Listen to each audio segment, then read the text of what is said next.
Hello everyone, and welcome to the finale of Let's Play Dark Souls. We're finally here. After all this time, this big-ass playthrough, it arrived, and it's nearly done.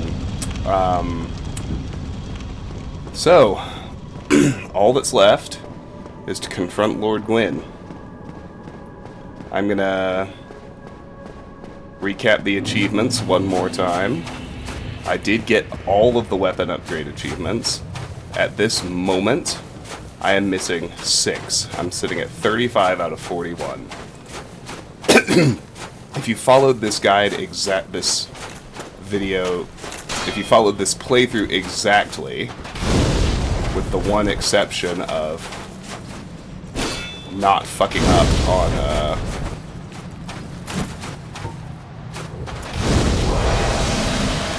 by punching Yi, Black Knight Sword and a Titanite chunk, you would end at 36 out of 41.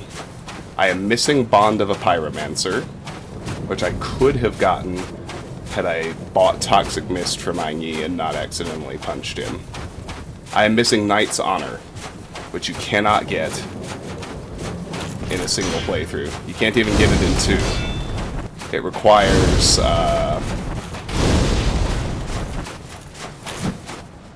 all of the alternative boss weapons that I didn't get. So I have about half the boss weapons. The only boss soul I use that does not have an alternate use is Priscilla's. So each boss soul can make at least one other weapon, and you actually need Sif's soul to make a third one. You also, of course, have the soul of Gwyn, which can be used to make a weapon. I think it's the Lord's Great Sword, something like that. And you can't access that at all until New Game Plus. I also missed 2 droppable weapons. I missed Priscilla's dagger because I failed to cut her tail. And although it doesn't count for an achievement, I missed the Obsidian Greatsword, which you can get from cutting Calameet's tail in the DLC. And finally, I missed the Demon Spear, which you can get by farming the Batwing demons in Anor Londo, but you can only get it before you darken the city. I didn't gather that in time, and I darkened the city without farming them. Here is Solaire's summon sign. If you saved him, you can summon him for the final battle. I'm gonna keep with my tradition of not actually using summons. But that covers Knight's Honor. I am missing Prayer of a Maiden. I got all of the miracles I could possibly get in a single playthrough, and that is actually all but one of them. The only one I am missing is Sunlight Spear, which requires you to use Gwyn's soul at the Altar of Sunlight, which you can only do in a New Game Plus. So that's 3 out of 6. I am missing the Dark Soul, which is the Platinum. Obviously not getting it. And the final 2 I'm missing, I'm going to get one of them. There's one achievement for each of the 2 endings. I could probably just run by those guys if I needed to. But there's one achievement for each of the endings, and you can only choose one ending, and you're immediately dumped into New Game Plus. So that's where things stand. Those are the things I missed. Apart from that, we did pretty much everything. Not pretty much. We did literally everything it's possible to do in a single playthrough of this game. So I'm pretty pleased with that. Let's traverse the White Light, see if we can fight. See how hard it's going to be to handle the final boss and end this playthrough for good. Gwyn, Lord of Cinder.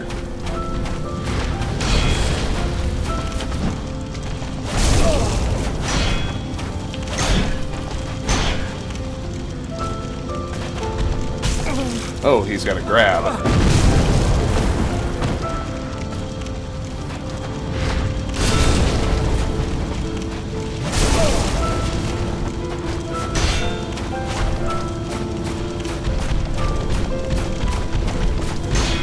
fast.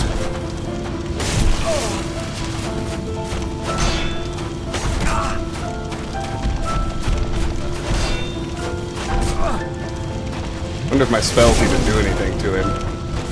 Let's find out.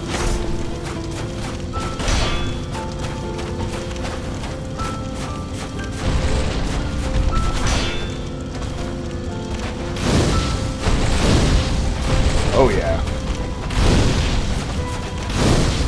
I can roast this bitch with Black Flame.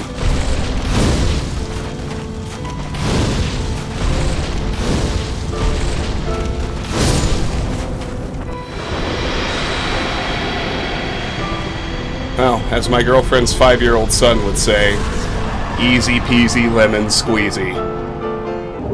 Soul of Gwyn, Lord of Cinder. And there it is.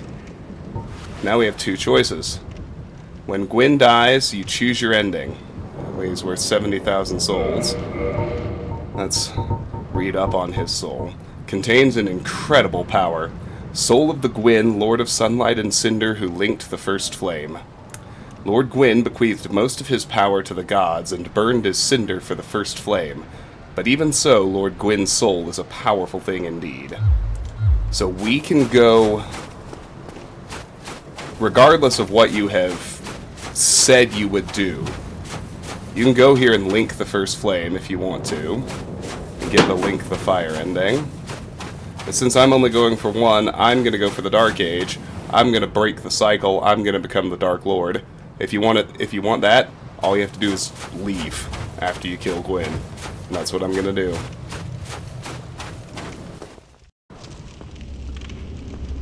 Here we go. Ending time. That's Dark Souls. I fucking loved this game. I'll give more of a review during the credits, assuming there are some. My lord, bless thy safe return. Let calf and fraft serve your highness. We are here to serve your highness.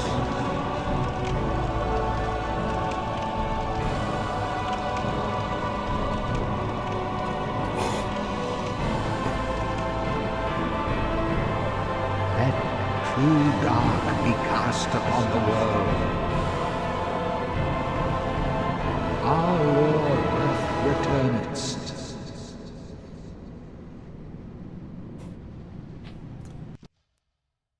Achievement unlocked. Dark Lord. Alright. And there we have it. Dark Souls. That was overall a fantastic experience. It wasn't perfect. I have some gripes, but that's easily in my top 10 games of all time. I finally understand the hype. I finally played Dark Souls. Like, I had a lot of fun with Demon Souls, but there were a lot of mechanics in it that just felt pointlessly obtuse, and it really kind of pissed me off. This game didn't really have that. Like, it was still really mysterious, and some things were pretty abstract, but everything actually had a pointer, you know? And the only... I only have one real gripe with this game, and I'll just get it out of the way. You are not good at programming platforming, FromSoft. You're just not. Every single segment of the game that relied on platforming was shitty and terrible and not in a hard but fair way that ends up being fun. It was just awful. Less, preferably none, of that shit going forward, please and thank you. Now, I loved virtually everything else. I think the combat in this game is spectacular. It's one of the most incredibly cohesive level designs I've ever played. Like, I don't think I've played in a game world where the world itself just kind of like folded back in on itself and every zone was connected and integrated in a way that made a lot of sense and flowed together and progressed really nicely. Like, the closest thing I can think of is a really, really good Metroid game. Like, I kind of feel like that was as good as Super Metroid in terms of the world design. and I loved it. I thought it was great. It was damn near perfect. I think virtually no complaints. I hated the Crystal Cave. That was a shitty gimmick. Other than that, like, and maybe it's because I'm playing it 10 years later, so I didn't have to deal with the frame rate issues, but the things people really complain about, like Blighttown and what have you, they didn't bother me, because pretty much everything the game throws at you, there's a decent way around it, you know? And I suppose in the Crystal Cave you can theoretically use prism stones, but I get the idea. It wasn't executed well enough for me not to hate it, but I mean, the combat is just great. There are so many different ways to win, and, you know, I think what should have been the hardest boss of any playthrough was the hardest boss of my playthrough. You know, the DLC is optional, you don't need it to finish the game, so, like, you have the optional end boss in the form of Manus, and yeah, I died at him the most times. And what I did think was also pretty neat about this game is most of the enemies you couldn't really cheese. Not in the sense that you couldn't Demon Souls. Like, you had to actually fight everything one way or another. And I can just see, like, they built this game so you can build whatever kind of character you like, and it'll work just fine as long as you just learn to use it. Like, I've read a lot about how pyromancy is like casual mode, and you know, that's fine. I don't care. Like, I wasn't trying to do a challenge run on my very first ever playthrough of Dark Souls, but I did want to experience as much of the game as I could, and I mean, pyromancy worked really well. Even against the Lord of Cinder, I thought, oh, I should try Black Flame. Like, he's probably got good fire resistance, but what if I do the black version from the DLC? And like, it fucking roasted him. It was great. And the thing I can... Well, it's gonna boot me... Oh! Right into New Game Plus. Here we go. I'm not gonna do a New Game Plus, at least not on the channel. Yes, indeed. But the dark sign. I don't need to hear from you again, girlfriend. But, yeah, so here we are in New Game Plus. I'm just gonna quit to the menu and kind of finish my end of playthrough ramble. But the other things that were really just so good about this game, like,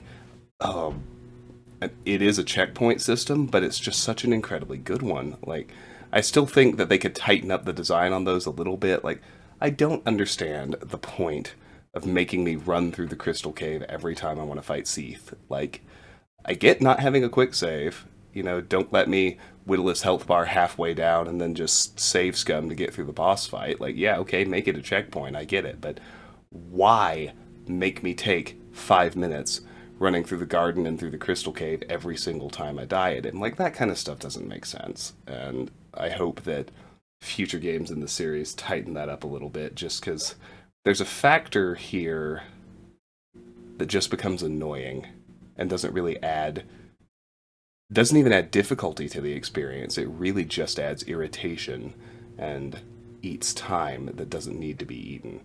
But the environments in the game are so distinctive. Like, every single location you go to feels so different from all of the others. And the monster designs and the variability in them, like, they feel... I don't know, they're incredible. Some of them are so off-putting, and in different ways, too. Like, some of them are scary, and some of them, like, there's a level of body horror, and they convey, like, this misery that this creature is in. Like, I'm thinking about the Crystal Hollows in the Duke's archives. Like, they just look miserable. And the way the game, without using any overt words or dialogue or cutscenes, just conveys this oppressive, tragic atmosphere that's constantly reinforced, is an incredible feat of storytelling. And the way that the actual plot of the game is pieced together through the flavor text of the item descriptions, and I mean, this is a relentlessly terribly sad story, and I think it's remarkable that, such a optimistic, happy, silly community has sprung up around it, but I also kind of understand. I'm actually reminded of when I worked in healthcare and the time I spent in the hospital. Pretty dark place to work. Lots of bad things happen when you work in a hospital. I mean, people are literally dying around you. For those of you who don't know, I worked in a hospital for 3 years between college and law school, and the people who work in the healthcare system, you develop this ridiculous kind of black, witty sense of humor, and stuff just kind of rolls off your skin. And this game takes that to a whole different level. Like, some of the outfits, I still think it's just fucking hilarious when you're running through Lost Izalith, surrounded by the aftermath of the terrible tragedy of the witch's mistake in birthing the Chaos Flame, and you do it with the symbol of avarice on your head, just running around the fucking treasure chest on your head, the teeth and the tongue hanging out. Like, you look so silly. And I had very limited surface area with PvP, but I'm glad I got a little bit of it, because I kind of got I got a glimpse. I didn't want to be accused of not having the real experience, which I'll probably be accused of anyway, because I did so much grinding and because I did a pyromancy build, and that's fine, but I knew at least that, you're not supposed to summon and you're not supposed to co-op, and so I didn't do any of that. But I'm glad I got a little bit of surface area with PvP, because, if you were watching, I only got invaded in 2 places. And only one of them was like a real straight up invasion. When I was doing the painted world, I got invaded by a guy who just absolutely whooped my ass, like just wiped the walls with me. I forget his username, but you can go back in the video and watch it happen. But I immediately noticed that he could tell that I was actually playing the storyline, trying to get through the level, and so he followed me all the way back to the bonfire and killed me there. And I've since kind of spoken to some people, and, if someone's not a dick and not a griefer, they'll do that. Because, they're there to have a battle, and they want the humanity they get for killing you, but they don't want to fuck over your game. So he killed me next to the bonfire, which means I respawned right next to my souls and humanity. So, functionally, I lost nothing. And I thought that was really cool. I think that, I've heard that there are griefers who will, try to catch you when you're surrounded by monsters because you're easier to kill that way and that kind of stuff, which could really fuck up your playthrough. And I've heard that the community really frowns on that kind of stuff, and I think that's awesome. And then, there was the after I betrayed the Forest Hunters Covenant because I wanted the Dark Wood Grain Ring, and I had those 2 active Forest Hunters who each invaded me twice, once simultaneously. And I beat both guys twice, which means I guess technically fended off 4 invasions while I was there in the Darkroot Garden. But when they found me, I was in the middle of that Ent swarm, and they let me kill off the Ents. They stood back, and then they did the whole bow gesture to let me know, okay, our duel is starting now. I thought that was really remarkably cool, and I've been thinking about this game a lot, in the times I'm not playing it, and I'm certainly gonna come back and play it again, and I'm definitely gonna play the rest of the series at some point. But I loved it. It's a 9 out of 10 for me, because there's still some shitty design decisions in it, as far as, and I won't state that as an objective truth. They are design decisions I find shitty that make the game simply more annoying than it needs to be, without adding the kind of difficulty that feels so good. Because man, I was starting to get frustrated at Manus, but I never felt like the fight was bullshit, right? I always realized, okay, I need to learn this guy, I need to change my tactics, I need to respec my spells. I tried different things, I iterated on strategy until I finally found one that worked. I think Manus easily killed me more times than anything, except maybe the Asylum Demon when I was punching it to death, and most of that happened off screen anyway. But you saw the entirety of my experience with Manus, and that was very difficult, and it was very frustrating, but not in a way that made me angry. Like, no, not in a way that annoyed me. Where something like The Great Hollow is a great example of where FromSoft thinks they're good at making platformers, and they're not. They're just not. Like, the controls are nowhere near precise enough for the kind of platforming that they're asking you to do in level segments like that. So that holds the game back from being a perfect 10 out of 10 for me, because there are too many areas like that rely on shitty platforming, which the game just doesn't have. Like, the game's combat controls are great. Like, but, I guess you optimize for one thing or the other, right? Because, like, nobody talks about how great the boss fights are in a Super Mario game, but they are excellent platformers. And, this is kind of the opposite. Like, this game has its combat scenarios and encounters tweaked nearly to perfection, but it is not a good platformer. And there are way too many spots in the world where that's kind of the focus.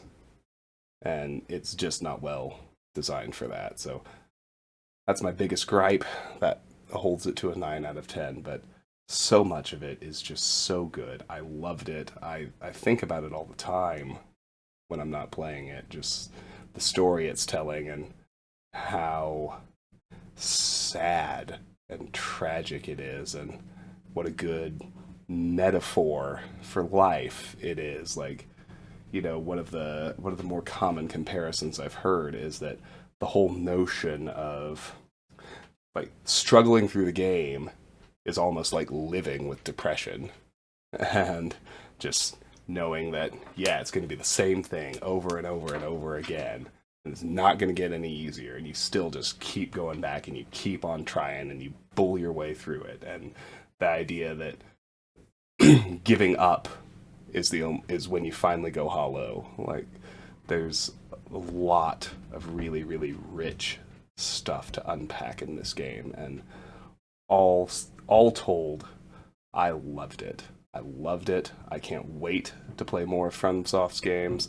I can definitely see why this one was the breakthrough one as opposed to Demon's Souls.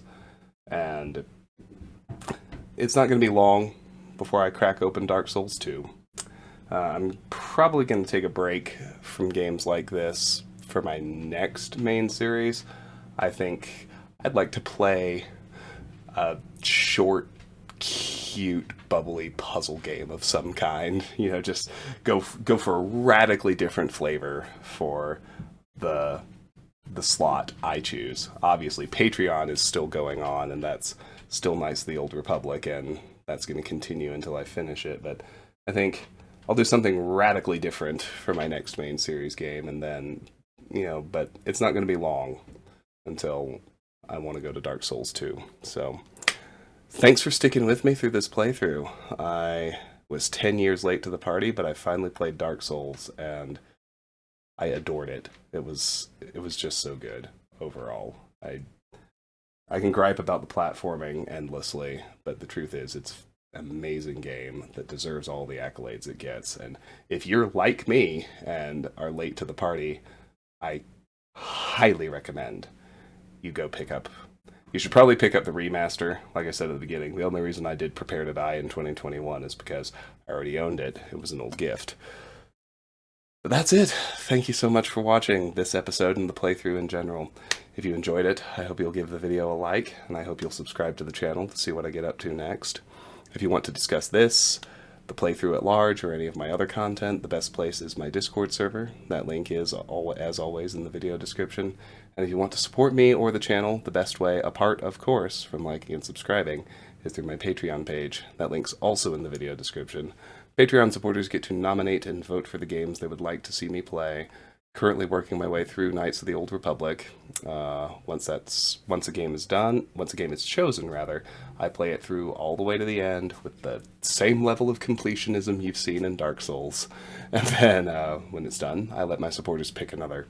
So it's a pretty straightforward process, and if you want to get involved, the option is there. But regardless of whether you do any of that or not, I really do appreciate you watching, sticking with me to the end of a series like this.